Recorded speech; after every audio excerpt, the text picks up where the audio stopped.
Alright, my friends, in the last video we were able to render something to the web browser, and it has nothing to do with Redux. It's time for us to go back and learn more about Redux. Specifically, we are going to focus on this search form right here. I want to finish it. I want to do some filtering on our array, because this is the first thing that we want to do. So in order for us to do so, first of all, we have to create a course form component, and we want to style it as well. So we want to do that in this video. So I'm going to delete all of these dudes. All right, we do not need them anymore. And also you can keep or close the index. We don't care about that.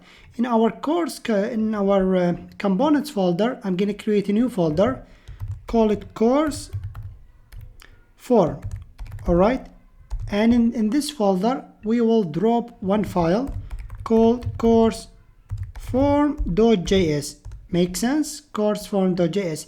And here I'm going to create a very simple functional component. We can call it course form, like that. All right, what do you think we need? We only need a form as well as an input. So I'm just gonna add that form like this, and also an input. Which type of input that we need? Well, oops, this autocomplete will make me mad. Whatever.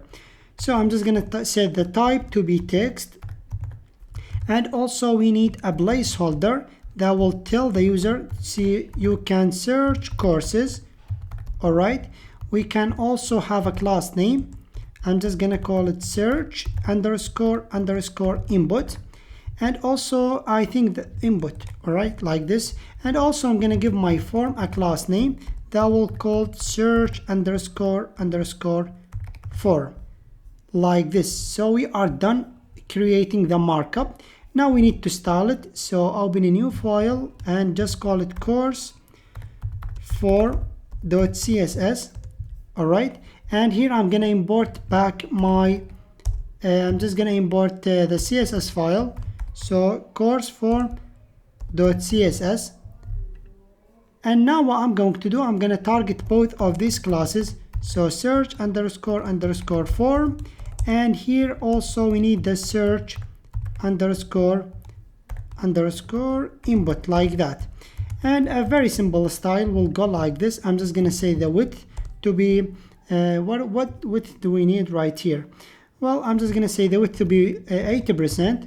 I'm gonna set the display, or let's give it margin to be 3 rem by auto, and from the bottom we want only 2 rem and auto as well. And here we can say that display to be flex, as well as the justify content to be flex start. All right, this is just a basic CSS that you can read more about it. If we switch back, okay, we need to render it, of course. So I'm gonna render it here inside my course list, because I'm gonna filter the array using our course form. So here at the top of our div, I'm gonna render course form. It should be course form. Let me check. Okay, we can see we are setting export default course form. I just missed the name. All right, so course form, like that. Going back here, I'm just gonna say course form. So we have imported one right here, but we will get a problem that we already know how to solve, which is here we are trying to return two different elements, the div as well as the course form. What I'm going to do, I'm gonna wrap both of them with a react.fragment. A fragment in React, it is just an empty tag or an empty wrapper. All right, what is the difference between React fragment and the div? The div will create an actual element on the DOM, which is the div, but React fragment will create nothing. It will be an empty wrapper. All right, and what I'm going to do, I'm gonna cut these two stuff and paste them inside my React fragment and give it a save, so we can get a refactor or formatter. Switch back, we can see this is the form. Of course, we haven't added any style to the input, so that's why it's looking like this. I'm gonna give it a width of, let's say, 60% of this 80%, and also I'm gonna give it some padding like 0.6 by 0, by 0.6 by 0.3 rem.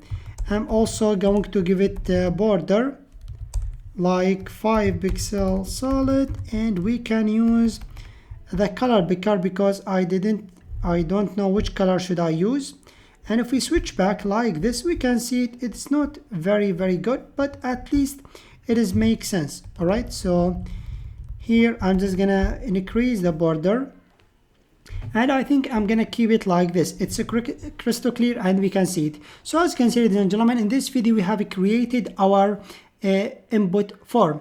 Now if you are wondering why I haven't added this search icon, we will do that later on. I just want you to understand Redux, then we are going to do a lot of great stuff. In this video we have just added the input as well as style it up. So it's a very basic style and a very basic markup. Feel free to do whatever you want. In the next video we are going to start dealing with actions and we will introduce actions. So see you in the next one.